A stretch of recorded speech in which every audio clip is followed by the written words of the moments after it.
Hello नमस्कार दोस्त, आप लोग कैसे हैं। आशा करता हूँ आप लोग ठीक होंगे। कॉन्सेप्ट किंग चैनल पर आप लोग का स्वागत है। आज क्या होगा, आज फिजिक्स से क्या होगा, ऑब्जेक्टिव क्वेश्चन होगा। सिर्फ रहेगा विद्युत धारा के चुंबकीय प्रभाव। विद्युत धारा के चुंबकीय प्रभाव से क्या रहेगा, ऑब्जेक्टिव क्वेश्चन। अपना स्कोर चेक कर लें कि हम कितना पढ़े हैं और कितना नहीं पढ़े हैं। ऑब्जेक्टिव क्वेश्चन अपना स्कोर चेक कर लें, कितना सही होता है और कितना गलत होता है।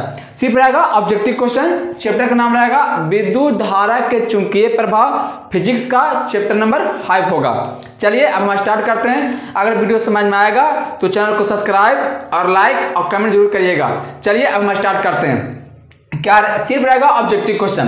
पहला क्वेश्चन क्या है, पहला क्वेश्चन है विद्युत चुंबकीय प्रेरण की खोज किसने की। यानी कि कहने का मतलब क्या हुआ, चुंबक से विद्युत धारा उत्पन्न कर दिया। चुंबक से क्या किया, विद्युत धारा को उत्पन्न कर दिया।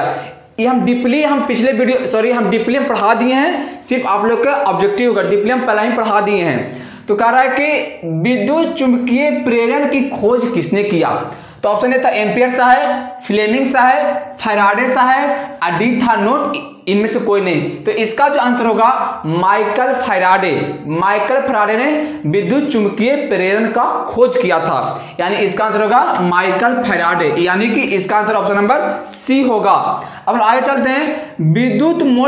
विद्युत मोटर परिवर्तित करता है। यानी कहने का मतलब क्या हुआ, विद्युत किसमें ट्रांसफर होता है। यानी अब आप लोग सोचें विद्युत मोटर, तो मोटर में साला लाइन देते हैं तब क्या होता है, पानी ऊपर आता है। लाइन देंगे तब ना पानी ऊपर आएगा। यानी कि विद्युत का काम क्या है, विद्युत मोटर का काम क्या है, विद्युत ऊर्जा को यांत्रिक ऊर्जा में ट्रांसफर कर देना। जैसे आप लोग ऐसे समझे, मोटर में जब तक लाइन नहीं देंगे जब तक पानी आएगा नहीं आएगा। यानी विद्युत मोटर यांत्रिक ऊर्जा को विद्युत ऊर्जा में ट्रांसफर करता है। यानी इसका आंसर हो गया विद्युत मोटर परिवर्तित करता है। ऑप्शन ए था यांत्रिक ऊर्जा को विद्युत ऊर्जा में। नो, यांत्रिक ऊर्जा को विद्युत ऊर्जा में नहीं होगा, कभी नहीं।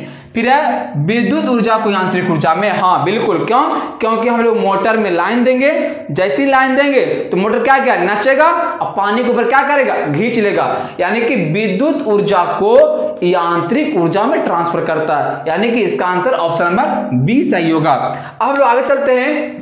हमारे घरों में जो विद्युत आपूर्ति की जाती है, हमारे घरों में जो विद्युत आपूर्ति की जाती है वह है, यानी कि हम सबसे पहले आप लोग बताएं हमारे घर में एसी आता है कि डीसी, क्या आता है। तो हमारे घर में एसी आता है। अब आप लोग बताएं, एक से मैं क्वेश्चन पूछना चाहता हूं, ये मोबाइल साला किससे चार्ज होता है, एसी से कि डीसी से। मालूम है ये मोबाइल किससे चार्ज होता है, तो बता सकते हैं एसी से कि डीसी से।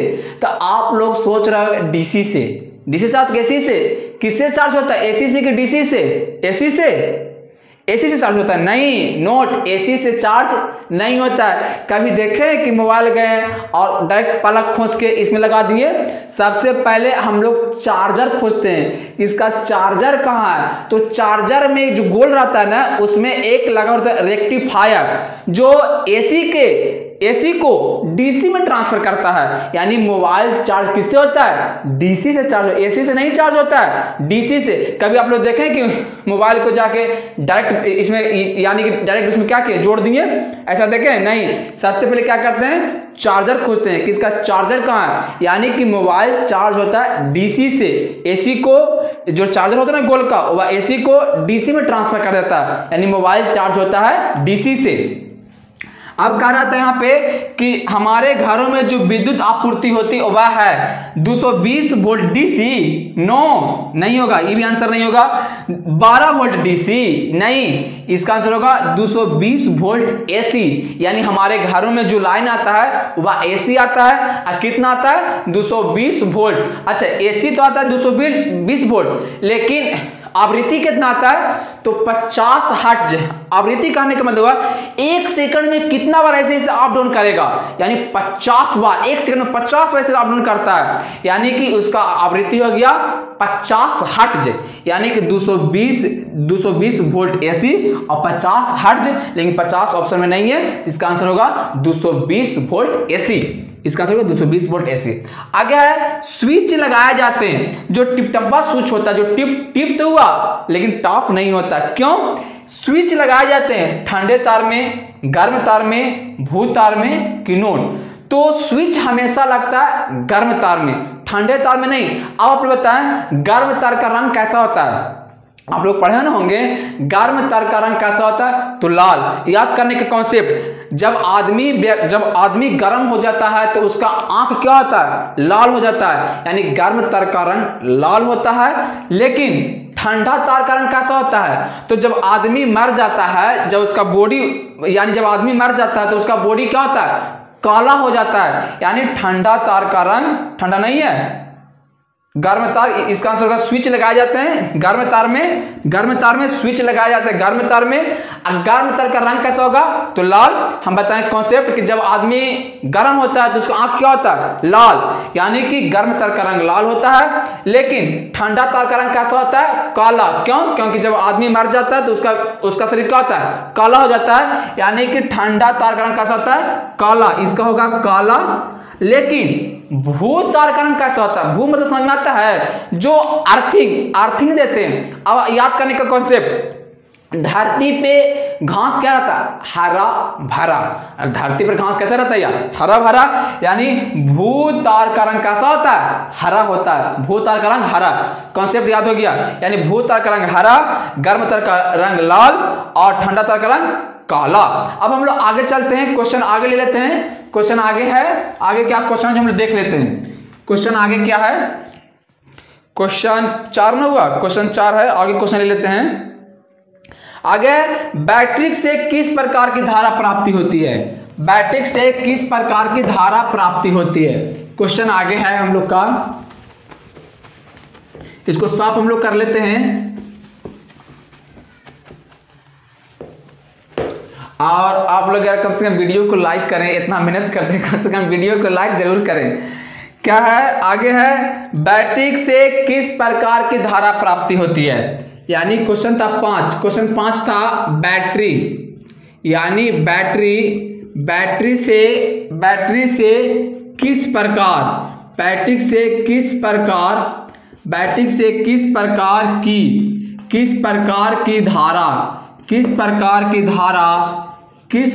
की धारा प्राप्त होती है? किस प्रकार की धारा प्राप्त होती है बैटरी से? तो ऑप्शन ए क्या था? ऑप्शन ए था AC, यानी कि AC का नाम क्या होगा? Alternating current AC। Option B था DC, यानी डायरेक्ट करंट। ऑप्शन सी था दोनों। ऑप्शन सी क्या था? दोनों। और ऑप्शन डी क्या था? नोट, इनमें से कोई नहीं। अब आप बताएं बैटरी से, अगर एक बैटरी है उसको बोलेंगे सेल, लेकिन कई सारा बैटरी को जोड़ देंगे। अब जैसे आप समझें, एक मार्कर है तो इसको बोलेंगे एक मार्कर, लेकिन कई सारा मार्कर को हम जोड़ देंगे तो क्या बोलेंगे? मार्कर का समूह। मार्कर का समूह क्या ना, यानी कि एक बैटरी को हम बोलेंगे सेल और कई सारा बैटरी जुड़ जाएगा उसको क्या बोलेंगे? बैटरी। तो पूछ रहा है बैटरी से किस प्रकार की धारा प्राप्ति होती है? तो AC होगा? नहीं, AC को हम कम बेसी कान ऐंठ के कर सकते हैं, लेकिन साला DC को नहीं कर सकते। जैसे AC का हमको तेज करना है तो कान को खट खट ऐंठेंगे, तेज हो जाएगा। कम करना है, कान को खट खट ऐंठेंगे, कम हो जाएगा। लेकिन DC में ऐसा होता है? आप लोग देखें, DC में ऐसा नहीं होता है। यानी बैटरी से किस प्रकार की धारा प्राप्ति होती है? इसका आंसर होगा DC। इसका आंसर क्या होगा? DC। अब हम लोग आगे चल लेते हैं। आगे क्वेश्चन क्या है? Question number 6। क्वेश्चन नंबर 6 कहाँ चल गया? क्वेश्चन 6 होगा कि वह उपकरण, क्वेश्चन 6, वह उपकरण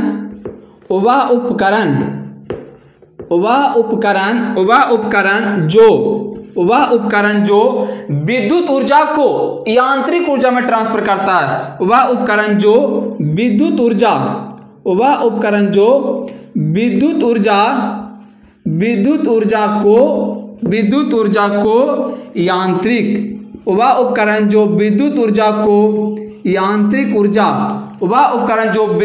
को यांत्रिक ऊर्जा में बदलता है,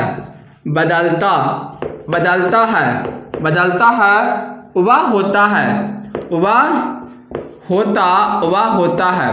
ऑप्शन ए था, ऑप्शन ए क्या था? ऑप्शन ए था जनरेटर। ऑप्शन ए क्या था? जनरेटर। ऑप्शन ए था जनरेटर। ऑप्शन ए क्या था? ऑप्शन ए हम लोग के पास था जनरेटर।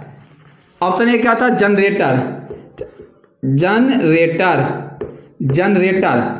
ऑप्शन बी क्या था? विद्युत मोटर, यानी मोटर, यानी कि मोटर। ऑप्शन सी क्या था? ए बी दोनों, यानी कि बोथ, दोनों, ए बी दोनों। और डी क्या था? नोट इनमें से कोई नहीं। अब आप लोग सोचें, खुद सोचें, वह उपकरण जो, वह उपकरण जो विद्युत ऊर्जा को यांत्रिक ऊर्जा में ट्रांसफर कर दिया, यानी कि सबसे पहले उसमें लाइन देंगे, विद्युत देंगे तो पानी को ऊपर खींच देगा। तो कौन करेगा? जनरेटर। जनरेटर करेगा? नहीं, जनरेटर नहीं होगा। इसका आंसर क्या होगा? मोटर, यानी विद्युत मोटर। इसका आंसर होगा विद्युत मोटर। कभी कभी जनरेटर का हम लोग डायनेमो भी बोल सकते हैं। डायनेमो बोले या जनित्र बोले, बात एक ही है। यानी कि अब यही क्वेश्चन टर्न होगा कि यांत्रिक ऊर्जा को विद्युत ऊर्जा में कौन ट्रांसफर करता है? तो डायनेमो या जनरेटर या जनित्र, बात एक है। क्वेश्चन नंबर आगे, क्वेश्चन होगा 7। क्वेश्चन 7 होगा, कहां चल गया क्वेश्चन 7? हाँ, अतिभारण के समय, अतिभारण कहने का मतलब हुआ अतिभारण और लघुपथ। अतिभारण में शॉर्ट सर्किट। अतिभारण के समय, क्वेश्चन है अतिभारण, अतिभारण,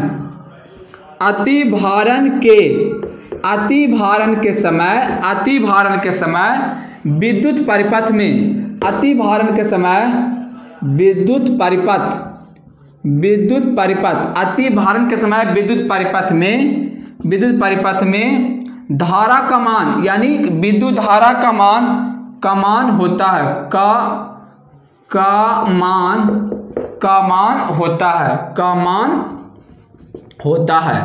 ऑप्शन ए था, यानी कि अतिभारण यानी शॉर्ट सर्किट, लघुपथन अतिभारण शॉर्ट सर्किट। तो पूछ रहा है बहुत कम हो जाता है। ऑप्शन ए था बहुत कम हो जाता है, यानी ऑप्शन ए क्या था? बहुत कम हो जाता है, बहुत कम हो जाता है। और ऑप्शन सी था बहुत अधिक हो जाता है। ऑप्शन बी था बहुत अधिक हो जाता है, बहुत अधिक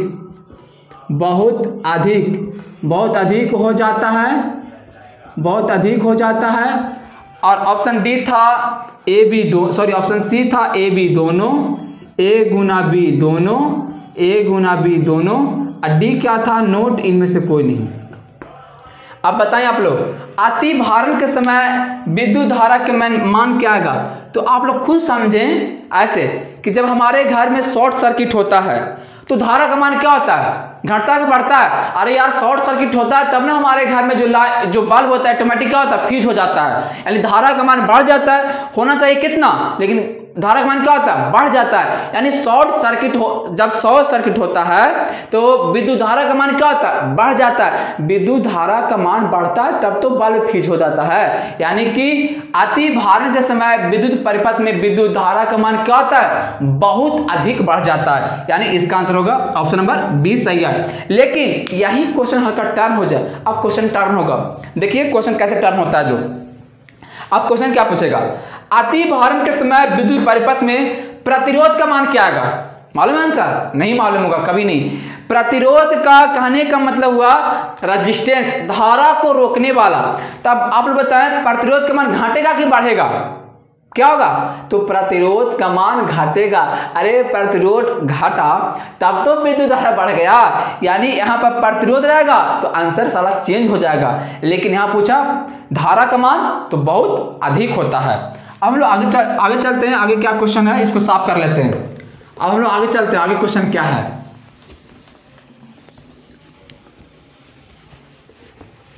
क्वेश्चन नंबर 8 ना होगा? हाँ, क्वेश्चन नंबर 8 होगा। क्वेश्चन नंबर 8 ना हो जाएगा? हाँ, क्वेश्चन नंबर 8 होगा। 12 बदला जाते हैं। क्वेश्चन नंबर 8 होगा। देख लेते हैं क्या क्वेश्चन है। क्वेश्चन 8 है फ्लेमिंग के बाम हस्त नियम में, क्वेश्चन 8 है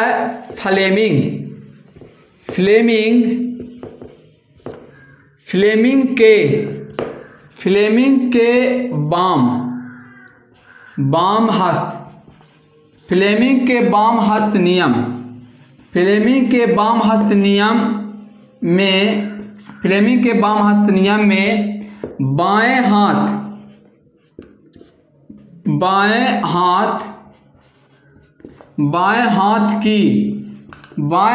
की तर्जनी संकेत करता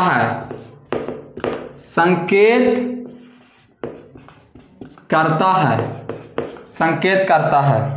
ऑप्शन ए, चालक पर आरोपित विद्युत बल की दिशा, यानी लिख लेंगे शॉर्ट में लिखेंगे विद्युत बल की दिशा,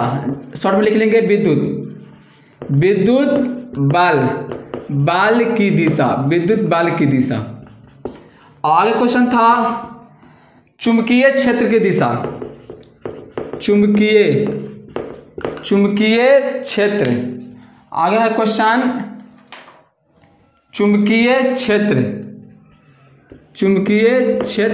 की दिशा। ऑप्शन सी था विद्युत धारा की दिशा, विद्युत धारा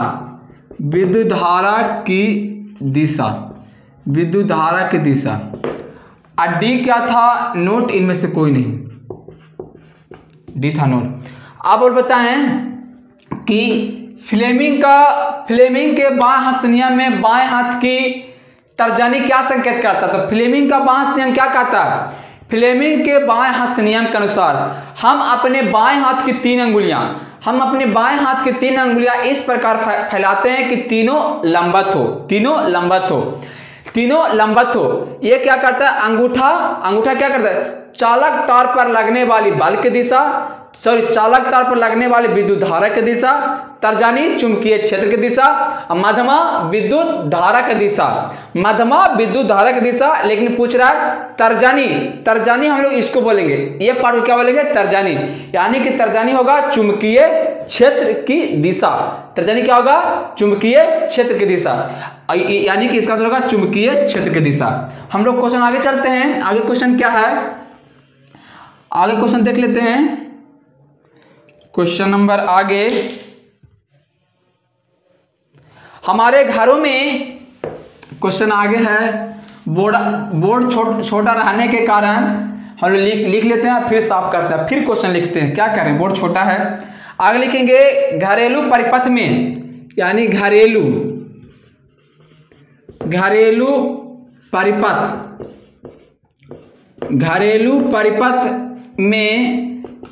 परिपथ में उदासीन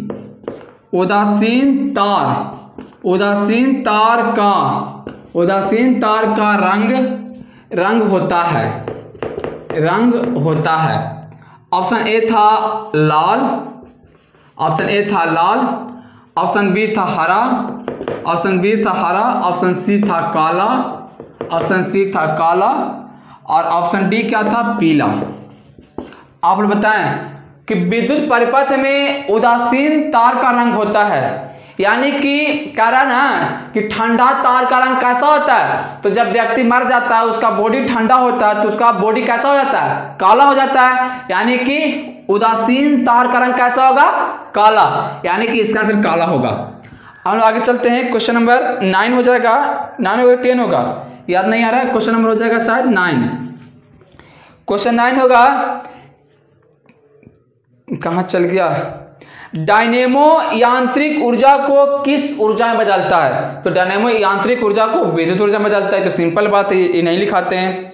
आगे क्वेश्चन है, विद्युत चुंबक बनाए जाते हैं। ये क्वेश्चन है, विद्युत चुंबक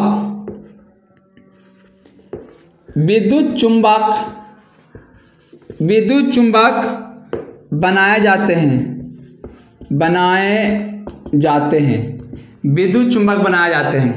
ऑप्शन ए इस्पात